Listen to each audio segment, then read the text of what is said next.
Good morning students. तो कैसे हैं आप सब। मैं साहिल रावत, आपका इंग्लिश मेंटोर, स्वागत करता हूं बच्चों आपका आज की क्लास में।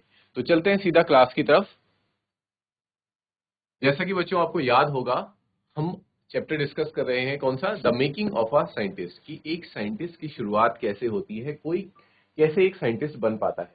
इसमें हम किन की स्टोरी देख रहे हैं बच्चों, याद करो, रिचर्ड ई ब्राइट। ठीक है, रिचर्ड ई ब्राइट के बारे में हम जान रहे हैं, उनके बचपन के बारे में we are getting to know about his childhood, कि वो बचपन में किस तरह से थे, क्या क्या उनकी क्यूरियोसिटीज थी, और किस तरह से उनके क्यूरियोसिटीज ने, उनके क्वेश्चंस ने, और जो उनका इंटरेस्ट था बटरफ्लाइज में, बटरफ्लाइज के अंदर के टॉपिक में, उसने कैसे उनको हेल्प किया एक बहुत बड़ा साइंटिस्ट बनने में। ठीक है बच्चों, तो एक बार फिर से रिवाइज करते हुए चलेंगे और आज इस चैप्टर के एक्सप्लेनेशन को हम कंप्लीट कर देंगे, और नेक्स्ट क्लास में बच्चों हम इस चैप्टर के क्वेश्चन आंसर्स को भी डिस्कस करेंगे। ठीक है, तो साथ में समझते हुए चलेंगे, बिल्कुल ध्यान से, बिल्कुल कॉन्सेंट्रेट करते हुए और फोकस करते हुए। ठीक है, रिचर्ड ई ब्राइट के बारे में ये कहानी है।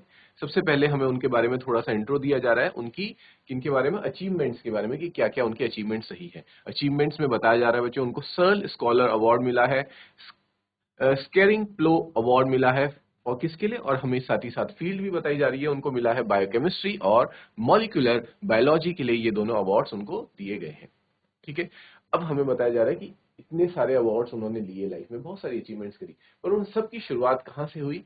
उनकी शुरुआत हुई बच्चों बटरफ्लाइज से। ठीक है, बटरफ्लाइज में जो उनका इंटरेस्ट था, जो इंटरेस्ट इतना ज्यादा बढ़ता गया इंसेक्ट्स में और बायोलॉजी में, बायोकेमिस्ट्री में, मॉलिकुलर बायोलॉजी में, वो आगे जाके इंटरेस्ट इतना बढ़ा कि उन्होंने साइंस की फील्ड को चुना, और साइंस की फील्ड में काफी सारी अचीवमेंट्स उन्होंने अपनी लाइफ में हासिल करी। ठीक है बच्चों, देखो यहाँ पे लिखा भी हुआ था, it was his fascination for butterflies that open the world of science to him. ठीक है, वो साइंस की दुनिया और साइंस को पहले से नहीं जानते थे, कि या फिर उनको ऐसा नहीं था कि किसी ने कहा था कि तुम्हें साइंस लेनी है, साइंस में ही जाना है, नहीं। बट उनका जो इंटरेस्ट था, फैसिनेशन था, जो पसंद करते थे वो बटरफ्लाइज को, उसने उनको कहाँ की ओर ले गया है, उनका इंटरेस्ट, वो उनको ले गया साइंस की दुनिया में।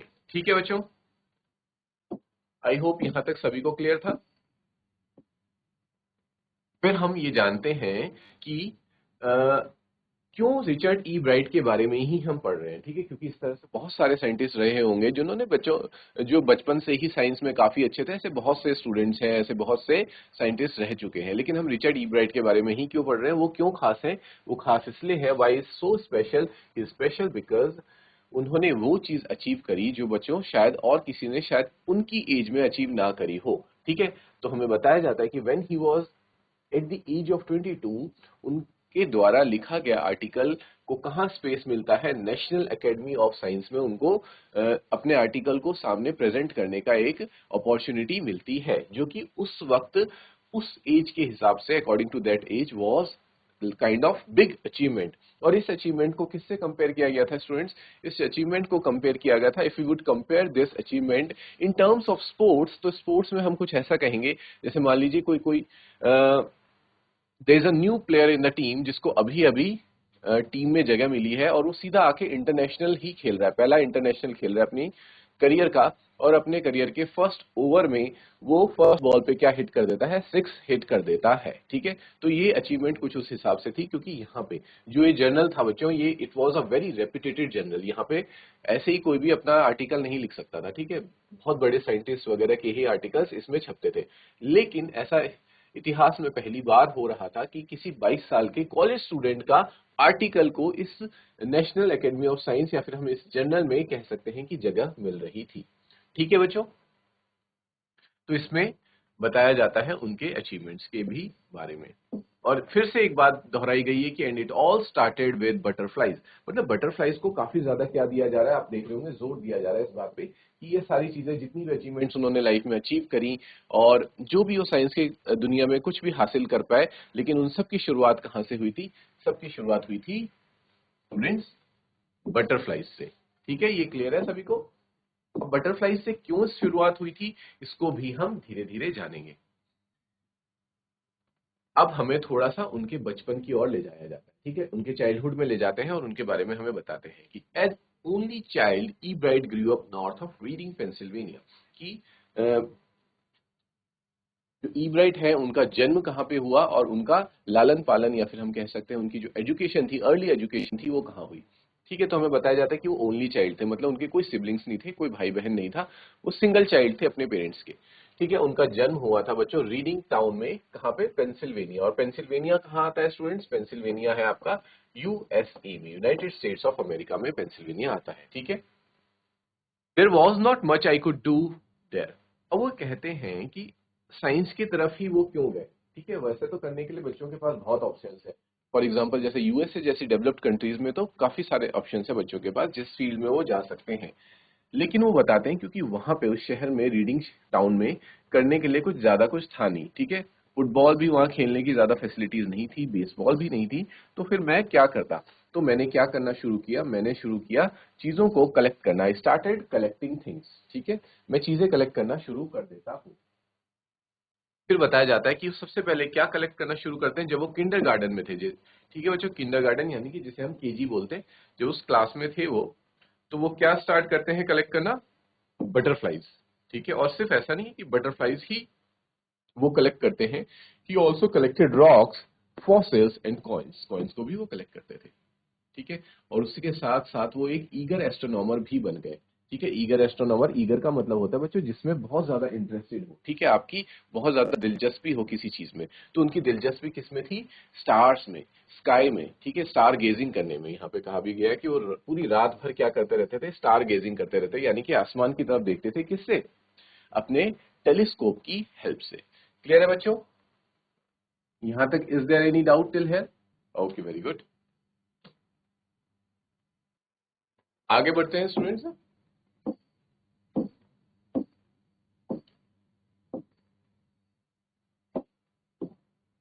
From the first he had a driving curiosity. ठीक है, फिर से उस क्यूरियोसिटी की बात की गई है कि शुरुआत से ही उनके अंदर क्या थी? एक ड्राइविंग क्यूरियोसिटी थी, जिज्ञासा थी। और साथ ही साथ उनको क्या मिला था? एक गॉड गिफ्ट भी मिला था, वो था एक ब्राइट माइंड। उनके पास एक ब्राइट माइंड था, शार्प माइंड था। ठीक है, और साथ ही साथ एक और गिफ्ट उन्हें भगवान से मिला था कि वो थी उनकी मदर। ठीक है, उन्होंने, उनके पास बहुत ही अच्छी मदर थी, who always use to encourage him, जो हमेशा उनको क्या करती थी? प्रोत्साहन करती थी, प्रोत्साहन बढ़ाती थी उनका। ताकि, क्योंकि वो जानती थी कि मेरे बेटे का साइंस की तरफ बहुत ज्यादा इंटरेस्ट है, वो उनकी क्वालिटी को पहचान गई थी। ठीक है, और ये बच्चों होता है, जितने भी पेरेंट्स होते हैं उनको अपने बच्चे की क्वालिटी के बारे में पता होता है कि मेरा बच्चा किस चीज में अच्छा है। और वो भी अपने बच्चे को शुरुआत से ही जान लेती है कि ये बहुत ज्यादा ब्राइट है, और साथ ही साथ इसके अंदर क्या है? जिज्ञासा है, जानने की इच्छा है इस बच्चे के अंदर। इसलिए वो उसको पूरी तरह से सपोर्ट करती हैं। वो जो जो चीजें सीखना चाहता है उसको और नई नई चीजें सिखाती हैं। उसको नई चीजें सिखाने के लिए वो कहाँ ले जाती हैं बच्चों? She took him on trips. वो उसको ट्रिप्स पे ले जाती थी। ट्रिप्स यानी कि घुमाने के लिए दूसरी दूसरी जगहों पे ले जाया करती थी, अलग अलग तरह तरह की जगहों पे। उसके लिए टेलीस्कोप लाती थी, माइक्रोस्कोप्स लेके आती थी, कैमराज लेके आती थी, और माउंटिंग मटेरियल्स। ठीक है, ये सारी चीजें उनके लिए इक्विपमेंट्स वगैरह लेके आया करती थी, ताकि वो अलग अलग तरह की स्किल्स को डेवलप कर सके, नई नई चीजें सीख सके। क्लियर है बच्चों? यहाँ पे अब उनकी मदर बताती हैं कि मैं बचपन में उसकी ओनली कंपेनियन थी। कंपेनियन क्या होते हैं बच्चों? जिसे हम कह सकते हैं, कंपेनियन मीन्स पार्टनर। ठीक है, कंपेनियन मीन्स पार्टनर, या फिर आप समझ सकते हैं फ्रेंड। तो जब तक रिचर्ड छोटे थे तो उनकी इकलौती फ्रेंड और कंपेनियन या फिर पार्टनर कौन थी? उनकी मदर ही थी। वो उन्हीं के साथ ज्यादा से ज्यादा समय व्यतीत किया करते थे। लेकिन जैसे ही उन्होंने स्कूल जाना स्टार्ट किया तो उनके नए नए फ्रेंड्स बने। ठीक है, और नए फ्रेंड्स को लेकर के वो क्या करते थे? वो अपने घर में अपने फ्रेंड्स को लेकर के आते थे। ठीक है, और अपने घर पे ही टाइम स्पेंड किया करते थे।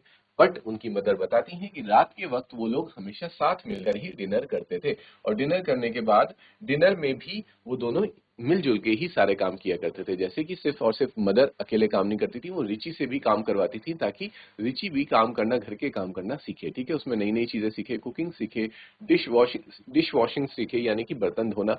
ये सारी चीजें वो मिलजुल के किया करते थे, और साथ ही साथ एक दूसरे से बहुत सारी बातें और इंफॉर्मेशंस और नॉलेज भी शेयर किया करते थे ड्यूरिंग द डिनर टाइम। ठीक है बच्चों, यहाँ पे मदर बताती हैं कि रिची जो थे वो उनकी पूरी जिंदगी थे, पूरी दुनिया उनके लिए रिची ही था। ठीक है, रिची से वो बहुत ज्यादा प्यार करती थी, खासकर तब जब उनके हस्बैंड जो है वो एक्सपायर हो जाते हैं। जब रिची कौन सी क्लास में था बच्चों? थर्ड ग्रेड में था। इसलिए उनके पास सिर्फ एक रिची ही बचता है, जिसपे उनकी पूरी दुनिया निर्भर करती है। ठीक है बच्चों, यहाँ तक सभी को क्लियर था? Okay, very good. Okay students, आगे बढ़ते हैं। She and her son spend almost every evening at the dining room. ठीक है, जैसे कि मैंने आपको बताया कि वो हमेशा डाइनिंग रूम में साथ में टाइम स्पेंड किया करते थे और बहुत सारी बातें भी किया करते थे। यानी कि एक तरह से हम ये जान सकते हैं कि उनकी मदर उनको, अपने बेटे को बिल्कुल भी अकेला नहीं छोड़ती थी और वो चाहती थी कि वो ज्यादा से ज्यादा चीजें उनके साथ शेयर करे, जो भी वो नई चीजें सीख रहा है। ठीक है, और रुचि भी सीखने में बुरा इंटरेस्ट देते थे। उनको हमें बताया गया कि ही लाइक्ड इट, उन्हें ये सारी चीजें, नई नई चीजें सीखना पसंद था। ही वांटेड टू लर्न, वो नई चीजें सीखना चाहते थे। एंड लर्न ही डिड, और उन्होंने सीखी भी। ये सब चीजें कौन बता रही है? उनकी मदर ही बता रही हैं कि वो अपनी क्लास में टॉप की ग्रेड्स लेके आया करता था। एंड और बाकी सारे काम भी, रोजमर्रा के काम भी वो जैसे कि बाकी के किड्स करते थे उसी तरह से वो भी करता था। ठीक है बच्चों, फिर हमें बताया जाता है कि जैसे रिचर्ड की ग्रोथ होती है, वो केजी से फर्स्ट ग्रेड में और फर्स्ट ग्रेड से फिर सेकंड ग्रेड में आते हैं। तो सेकंड ग्रेड में आते आते वो क्या करते हैं, जो कि उनकी कलेक्टिंग हैबिट थी, ठीक है, बटरफ्लाइज कलेक्ट करने की हैबिट थी, वो उस हैबिट में वो कितने स्पीशीज ऑफ बटरफ्लाइज कलेक्ट कर लेते हैं स्टूडेंट्स? तो याद होगा आपको, वो 25 स्पीशीज ऑफ बटरफ्लाइज कलेक्ट कर चुके होते हैं। ठीक है, उन्हीं स्पीशीज के नेम हमें यहाँ पे इस चार्ट में भी गिवन है बच्चों आपकी बुक में। ठीक है, अगर आप में से किसी को बटरफ्लाइज में इंटरेस्ट है तो आप भी उन स्पीशीज के नाम यहाँ पे देख सकते हैं, और अगर आप इनके बारे में और डिटेल में जानना चाह रहे हैं तो आप इनके नाम को क्या कर सकते हैं बच्चों, गूगल करके और ज्यादा इनके बारे में डिटेल ले सकते हैं। ठीक है, ओके ओके स्टूडेंट्स, आगे बढ़ते हैं।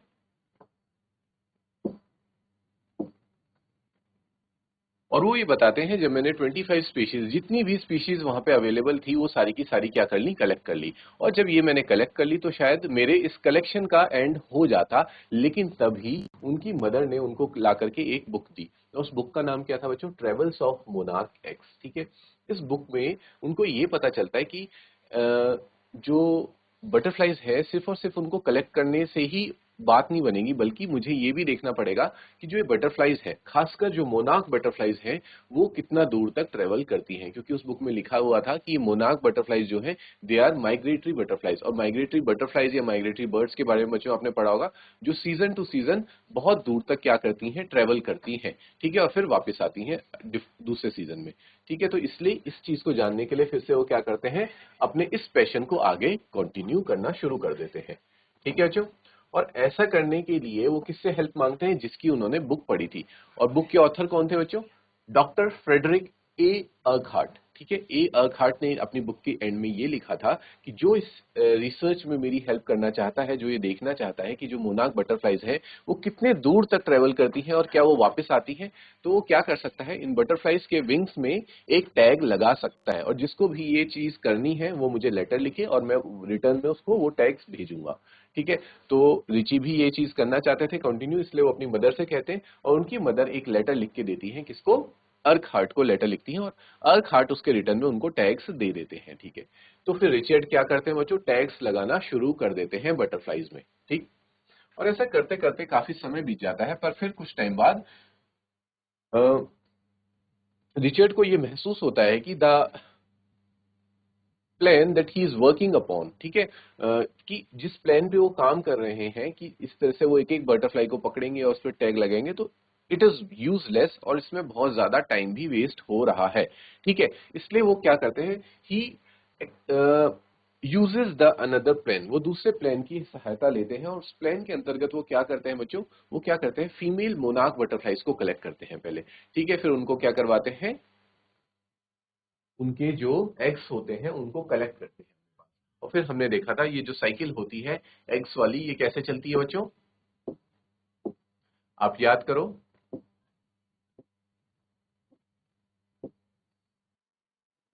वेरी गुड स्टूडेंट्स, सबसे पहले फीमेल बटरफ्लाइज क्या प्रोड्यूस करते हैं,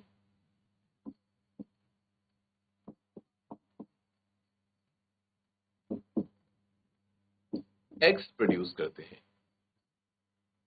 ठीक है, उसके बाद वो एग्स कन्वर्ट होता है बच्चों किसमें, कैटरपिलर में। एग्स कन्वर्ट होते हैं कैटरपिलर में, और फिर वो कैटरपिलर कन्वर्ट होता है प्यूपा में, और प्यूपा बनता है बच्चों क्या, मैच्योर बटरफ्लाई, ठीक है, या फिर जिसे हम कह सकते हैं एडल्ट बटरफ्लाई भी वो कन्वर्ट हो जाता है। तो ये साइकिल रहती है। क्लियर है बच्चों? Is this clear? ओके। फिर जब उनको एडल्ट बटरफ्लाईज मिलती हैं, फिर वो क्या करते हैं, उन पे ही टैग्स लगाते हैं। तो ये करना थोड़ा आसान था कि एग्स कलेक्ट किया और जैसी वो बड़ी हुई उसमें टैग लगा दिया। तो वो ऐसा करते गए और इन सब प्रोसेस को वो कहाँ कर रहे थे बच्चों? याद होगा आपको, वो अपने बेसमेंट में कर रहे थे काफी सालों तक, और उनका बेसमेंट क्या बन गया था? मोनार्क बटरफ्लाईज का घर भी बन गया था। वहां पे हजारों मोनार्क बटरफ्लाईज उन्होंने क्या कर रखी थी, कैप्चर कर रखी थी, जिसमें और जो कि क्या थी, अलग अलग स्टेजेस में थे। कुछ अभी लार्वा वाले स्टेज में थे, एक्स वाले स्टेज में थे, कुछ कैटरपिलर के स्टेज में थे, कुछ प्यूपा थे और कुछ एडल्ट बटरफ्लाईज बन चुके थे। But there are hundred and thousands of butterflies he has collected at his basement. ठीक है, ये हमने जाना था। फिर क्या होता है बच्चों?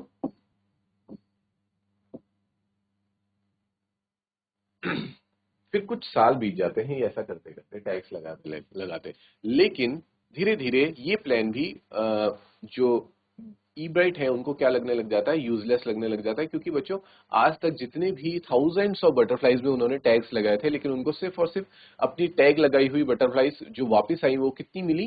सिर्फ और सिर्फ 2 बटरफ्लाईज ही उनको मिल पाई, और वो भी ज्यादा दूर नहीं मिली, सिर्फ 75 माइल्स दूर पे ही मिली। तो उन्हें ऐसा लगा कि इसका कोई फायदा नहीं हो रहा है और इतने दूर तक भी ये नहीं जा रही है, तो उन्होंने उस काम को वहां करना बंद कर दिया। ठीक है बच्चों, बट एटलीस्ट उन्होंने काफी ज्यादा इस चीज पे रिसर्च करी।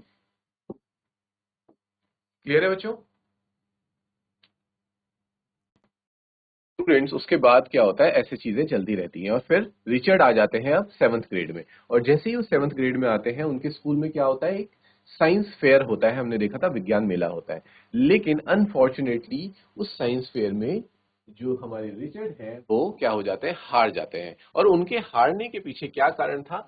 उनके पीछे कारण ये था कि जो उन्होंने मॉडल बनाया था, साइंस मॉडल बनाया था, वो बहुत ज्यादा प्रैक्टिकल नहीं था। It was only based on theory. वो थ्योरेटिकल बेसिस पे था, उस पर कुछ भी प्रैक्टिकल या फिर कोई रियल एक्सपेरिमेंट वो करके नहीं दिखा रहे थे। जिस चीज को वो ही realises this thing later on, जब वो एनालिसिस करते हैं कि आखिरकार मैं क्यों हारा, तब उन्हें पता चलता है कि बाकियों के कंपैरिजन में मैंने कोई भी रियल एक्सपेरिमेंट करके नहीं दिखाया। बल्कि वो क्या करते हैं बच्चों, यहाँ पे देखो, उन्होंने क्या किया, फ्रॉग के टिश्यूज को लिया और स्लाइड्स पे माइक्रोस्कोप में जो जजेस आ रहे थे उनको दिखाया। तो ये तो बच्चों बहुत ज्यादा थ्योरेटिकल हो जाता है, इसमें कुछ भी वो एक्सपेरिमेंट करके नहीं दिखा रहे हैं, कुछ प्रैक्टिकल करके नहीं दिखा रहे हैं, इस वजह से वो नहीं जीत पाते हैं। तो ये रीजन था उनके 7th ग्रेड में जो साइंस फेयर हुआ था उसमें हारने का। और ये हार बच्चों उनके लाइफ का एक बहुत बड़ा टर्निंग पॉइंट बन जाती है, क्योंकि उस दिन वो ये महसूस करते हैं, क्योंकि कॉम्पिटिटिव नेचर के वो शुरुआत से थे। ठीक है, उनके अंदर ये था कि मुझे क्लास में फर्स्ट आना है या फिर सबसे आगे मुझे ही रहना है हमेशा, ये उनके अंदर ये भावना थी। तो जब वो हार जाते हैं तो उनको बहुत बुरा लगता है, लेकिन उस अपनी हार को वो गलत वे में ना लेकर के पॉजिटिव वे में लेते हैं और अपनी हार से सीखते हैं कि मैंने क्या गलतियां करी और मैं उन गलतियों को भविष्य में ना दोहराऊं। I will not repeat those mistakes in future. और इसीलिए वो क्या करते हैं, उसका एनालिसिस करते हैं। और जब उनको एनालिसिस करने पे ये पता चलता है कि मुझे क्या करना पड़ेगा, मुझे रियल एक्सपेरिमेंट्स को शो करना पड़ेगा। ठीक है, तो फिर से बच्चों एक बार साइंस फेयर आता है, अगले साल फिर से साइंस फेयर आता है। और इस बार साइंस फेयर में वो क्या करते हैं, डॉक्टर अर्कहार्ट, आपको याद होंगे डॉक्टर अर्कहार्ट, वही जिन्होंने बटरफ्लाइज के बारे में रिचर्ड का इंटरेस्ट को डेवलप करवाया था। ठीक है, उनको वो क्या करते हैं, लेटर लिखते हैं कि आप मुझे कुछ रियल एक्सपेरिमेंट्स के लिए सजेशंस दीजिए कि मैं क्या एक्सपेरिमेंट्स कर सकता हूं ताकि मैं साइंस फेयर में जीत सकूं। और उसके रिटर्न में अर्कहार्ट उन्हें रिप्लाई भी करते हैं। ठीक है, जब 8th ग्रेड में वो होते हैं, फिर से साइंस फेयर होता है, वो क्या रिसर्च करते हैं बच्चों, सबसे पहले उनके रिसर्च में ये था कि उन्हें ऐसा लग रहा था कि जितनी भी मोनार्क बटरफ्लाईज होती हैं, ठीक है, जब वो कैटरपिलर वाले फेज में होती हैं तो उनकी क्या हो रही है, डेथ हो रही है, अनसर्टेन डेथ हो रही है, मतलब अचानक से उनकी मृत्यु हो रही थी। तो उसके पीछे क्या कारण हो सकता है उनके मृत्यु होने का, वो भी कैटरपिलर वाले फेज में। तो जब वो बहुत ज्यादा रिसर्च करते हैं, उन्हें इस बात का अंदाजा लगता है कि शायद ये कैटरपिलर की डेथ हो रही है जो किसी डिजीज से, और उस डिजीज को स्प्रेड करने का काम कौन कर रहे हैं, मैंने आपको बताया था बच्चों लास्ट क्लास में, बीटल्स। ठीक है। इवन मैंने बीटल्स बना के भी दिखाए थे कि बीटल्स कुछ इस तरह के इंसेक्ट होते हैं, ठीक है। तो उन्हें लगा कि बीटल्स ही इस बीमारी को स्प्रेड कर रहे हैं। तो इस चीज को, अपने इस हाइपोथेसिस को, हाइपोथेसिस मतलब जो आपकी थ्योरी है, बट वो थ्योरी अभी तक क्या हो नहीं रखी है, प्रूफ नहीं हो रखी है, ठीक है, तब तक हम उसको हाइपोथेसिस ही मानते हैं। तो इस चीज को क्या करते हैं, एक्सपेरिमेंट को करते हैं ताकि इस चीज को वो प्रूव कर सके कि हाँ सच में अगर बीटल और कैटरपिलर को हम साथ में रख दें तो कैटरपिलर की डेथ हो जाती है। तो ऐसा करते हैं, काफी सारे बीटल्स को कैटरपिलर के साथ ही रख देते हैं। लेकिन उनको ये देखने को मिलता है कि हर केस में ऐसा नहीं हो रहा, सभी कैटरपिलर्स की डेथ नहीं हो रही है, ठीक है। तो यहाँ पे उनका जो हाइपोथेसिस था वो एक तरह से क्या हो जाता है बच्चों, रॉन्ग प्रूव हो जाता है। बट स्टिल, क्योंकि उन्होंने रिसर्च किया था, एक्सपेरिमेंट किया था, और इसी चीज को वो क्या करते हैं, जजेस के सामने शो करते हैं, और जजेस को ये चीज बहुत अच्छी लगती है और वो उनको प्राइज भी देते हैं, और वो शायद इस ट्रेड, क्या कह सकते हैं, साइंस फेयर में जीत भी जाते हैं, ठीक है बच्चों।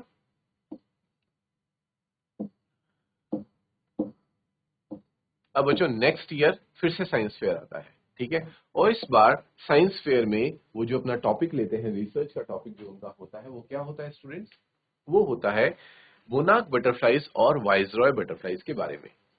वो ये साबित करना चाहते हैं इसमें कि जो वाइसरॉय बटरफ्लाइज होती हैं वो खुद को कॉपी करना चाहती हैं, किसकी तरह, मोनार्क बटरफ्लाइज की तरह। वो मोनार्क बटरफ्लाइज की तरह अपनी जो बोल सकते हैं फिजिकल आउटर लुक है उसको क्यों मोनार्क बटरफ्लाइज की तरह कॉपी करना चाहती हैं, क्यों वैसा बनना चाहती हैं। तो उसके पीछे का रीजन ये था बच्चों कि जो बर्ड्स होती हैं, आपको पता है बर्ड्स क्या खाती हैं, बर्ड्स इंसेक्ट्स खाती हैं, बटरफ्लाइज वगैरह खाती हैं, तो बटरफ्लाइज वगैरह इंसेक्ट्स के अंदर ही आ जाता है। तो बर्ड्स को बटरफ्लाइज खाना बहुत पसंद था, लेकिन बर्ड्स जो है वो सिर्फ और सिर्फ किसको, कौन सी बटरफ्लाई को नहीं खाती, वो नहीं खाती हैं बच्चों मोनार्क बटरफ्लाइज को, ठीक है। तो वाइसरॉय बटरफ्लाइज बर्ड से बचने के लिए, ताकि बर्ड्स उनको ना खा लें, वो कैसा कॉपी करने की कोशिश करती हैं, वो खुद को मोनार्क बटरफ्लाइज जैसा बनाने की कोशिश करती हैं। They try themselves to convert into monarch butterflies so that the birds would not eat them, ठीक है। और वो ऐसा करने में सक्सेसफुल भी हो जाती हैं, ठीक है। तो ये चीज वो अपने एक्सपेरिमेंट के थ्रू देखते हैं, रिसर्च के थ्रू जान पाते हैं। लेकिन वो साथ ही साथ एक चीज और जानते थे, जान पाते हैं बच्चों, एक बर्ड जो होती है जिसका नाम है स्टार्लिंग बर्ड।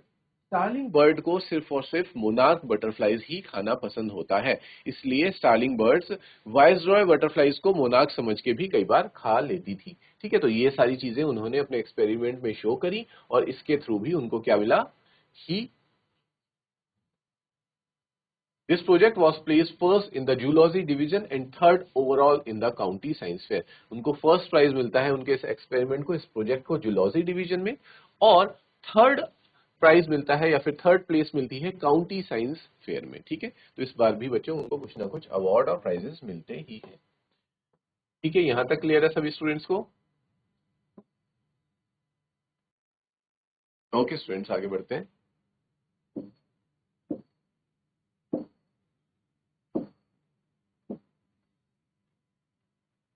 नेक्स्ट जब वो हाई स्कूल में आ जाते हैं, हाई स्कूल में सेकंड ईयर में होते हैं, तो वो किस पे रिसर्च कर रहे होते हैं, इंसेक्ट हार्मोन्स पे। जो इंसेक्ट्स के हार्मोन्स हैं उनके बारे में उनका रिसर्च चल रहा होता है। और this lead to a new theory on life of cells, कि सेल्स की जो लाइफ साइकिल है उस पे एक नई थ्योरी निकल के सामने आ जाती है। The question he tried to answer was simple. What is the purpose of the 12 tiny gold spots on a monarch pupa? ठीक है। और ये सारी चीजों की शुरुआत कहाँ से हुई, ये सब की शुरुआत होती है बच्चों एक प्रश्न से, ठीक है।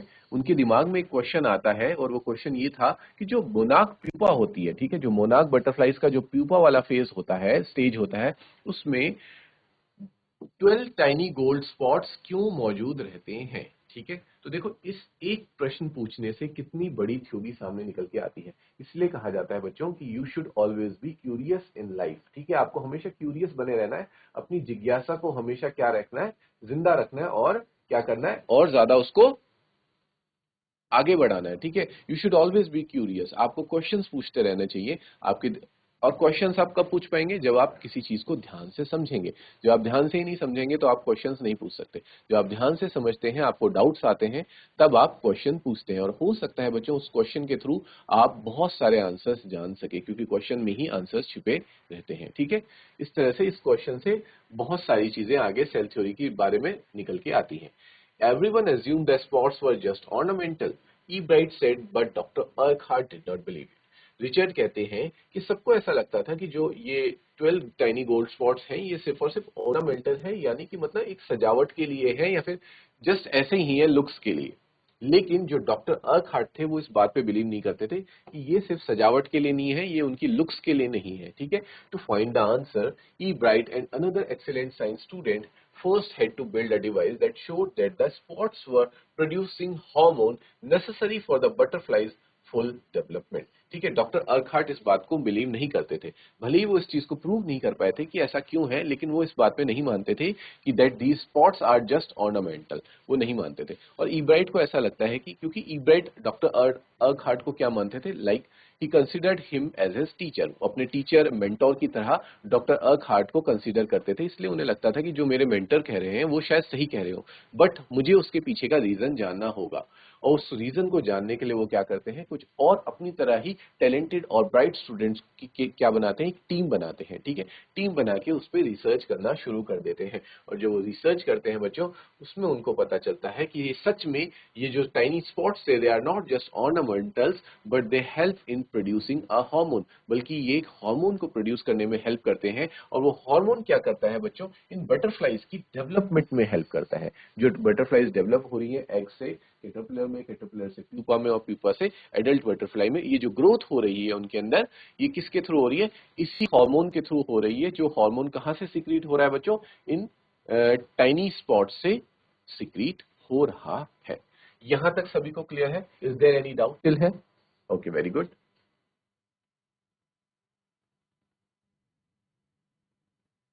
This project won eBright first place in the county fair and entry into the International Science and Engineering Fair।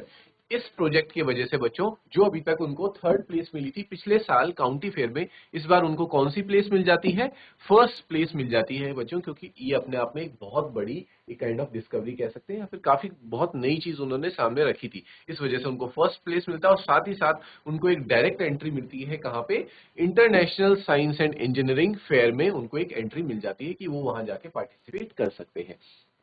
There he won third place for zoology, और वहां पे वो जाके जीतते हैं कौन सी प्लेस, थर्ड प्लेस वो आते हैं जूलॉजी में। He also got a chance to work during the summer at the entomology laboratory of the Walter Reed Army Institute of Research, और उनको बच्चों क्या मिलता है, एक मौका मिलता है काम करने का, to work during the summer, summer vacations में। सोचो जिस जिस टाइम समर के टाइम सब लोग क्या कर रहे थे, सारे बच्चे क्या करते हैं, समर वेकेशंस एंजॉय कर रहे होते हैं, वो उस वक्त क्या कर रहे थे, काम कर रहे थे, अपनी रिसर्च पे काम कर रहे थे। और बच्चों बहुत ज्यादा बड़े नहीं है, he is just in 10th grade. ठीक है, जिस ग्रेड में आप हैं अभी उसी ग्रेड में वो थे। और सोचो 10th ग्रेड में वो इस वक्त क्या क्या चीजें कर रहे थे, कितनी बड़ी बड़ी अचीवमेंट्स कर रहे थे। और बात सिर्फ अचीवमेंट्स की नहीं है, बात यह है कि उनका पर्पस क्या था, उनका पर्पस बहुत बड़ा था। उस एज में वो कितनी बड़ी बड़ी चीजें सोच पा रहे थे। सबसे पहले ये देखो ना कि उनका माइंडसेट कैसा था, किस लेवल तक वो सोच रहे थे। हमारा माइंडसेट सोचो, फॉर एग्जांपल बच्चों आप क्लास 10th के स्टूडेंट्स हैं, ठीक है, आप सोचो कि आपकी सोच कहां तक जा रही है। और जो ई ब्राइट है उनकी सोच कहां तक जा रही थी, वो ये सोच रहे थे कि कैसे ग्रोथ हार्मोन डेवलप हो रहे हैं बटरफ्लाइज के अंदर, ये सारी चीजें। तो सारा खेल होता है बच्चों किसका, आपकी थिंकिंग का। आप अपने थिंकिंग को, अपने अपने थॉट्स को, अपने माइंड को किस तरह से यूज कर रहे हैं। इट डजेंट मैटर आपकी एज क्या है, ठीक है, एज ज्यादा मैटर नहीं करती, बट मैटर ये करता है कि उस एज में आप अपने माइंड का को सही डायरेक्शन में यूज कर रहे हैं और उसको फुल पोटेंशियल उसको यूज कर पा रहे हैं। जितना ब्रेन आपके पास है, जितना दिमाग आपके पास है, आप उसको कितना यूज कर रहे हैं और कितना सही तरीके से और सही डायरेक्शन में यूज कर रहे हैं। जो कि इब्राइट कर रहे थे, वो देखो समर वेकेशंस में अपना टाइम वेस्ट ना करते हुए वो क्या कर रहे थे, Walter read army institute of research में जाकर के काम कर रहे थे और सीख रहे थे नई नई चीजें। As a high school junior, Richard E. Bright continued his advanced experiments on the monarch pupa। और देखो अभी मैंने बताया था वो हाई स्कूल जूनियर के ही स्टूडेंट्स थे और वो अपनी एडवांस स्टडीज एक्सपेरिमेंट्स को कंटिन्यू कर रहे थे, किस पे, मोनार्क प्यूपा पर ही। That year, his project won first place at the International Science Fair and gave him another chance to work in the Army laboratory during the summer। उस साल वो फिर से जीतते हैं और कौन सा प्राइज, इस बार वो फर्स्ट प्राइज जीते हैं बच्चों, कहां पर, इंटरनेशनल साइंस फेयर में। जिस वजह से उनको फिर से एक बार काम करने का मौका मिलता है कहां पे, आर्मी की लेबोरेटरी में। और आर्मी की लेबोरेटरी में काम करना बच्चों कोई छोटा मोटा बात नहीं कि कोई भी जाके आर्मी की लेबोरेटरी में काम करेगा, ठीक है, क्योंकि उन्होंने काफी सारी अचीवमेंट्स हासिल करी थी और बहुत बड़े प्रोजेक्ट पे वो काम कर रहे थे, इस वजह से ही उनको वो अपॉर्चुनिटी मिलती है कि वो आर्मी लेबोरेटरी में जाकर के ड्यूरिंग द समर काम कर पाते हैं। ठीक है बच्चों, यहां तक सबको क्लियर है और आप लोग सीख पा रहे होंगे रिचर्ड ई ब्राइट की लाइफ से। ठीक है, उनकी जो लाइफ की जो ये सारी चीजें हैं, अचीवमेंट्स हैं, ये आप लोगों को इसीलिए बताई जा रही हैं कि आप भी उनसे इंस्पिरेशन लें, इंस्पायर हो और बहुत सी चीजें सीखें। ठीक है, ठीक है स्टूडेंट्स, अब बताते हैं कि जब वो सीनियर ईयर में आ जाते हैं, क्योंकि इससे पहले वो क्या थे, हाई स्कूल जूनियर में थे, जो वो हाई स्कूल सीनियर में आते हैं, he went a step further, वो अपनी रिसर्च को एक स्टेप आगे ले जाते हैं। He grew cells from monarchs wings in a culture and showed that the cells would divide and develop into a normal butterfly. वो क्या करते हैं बच्चों,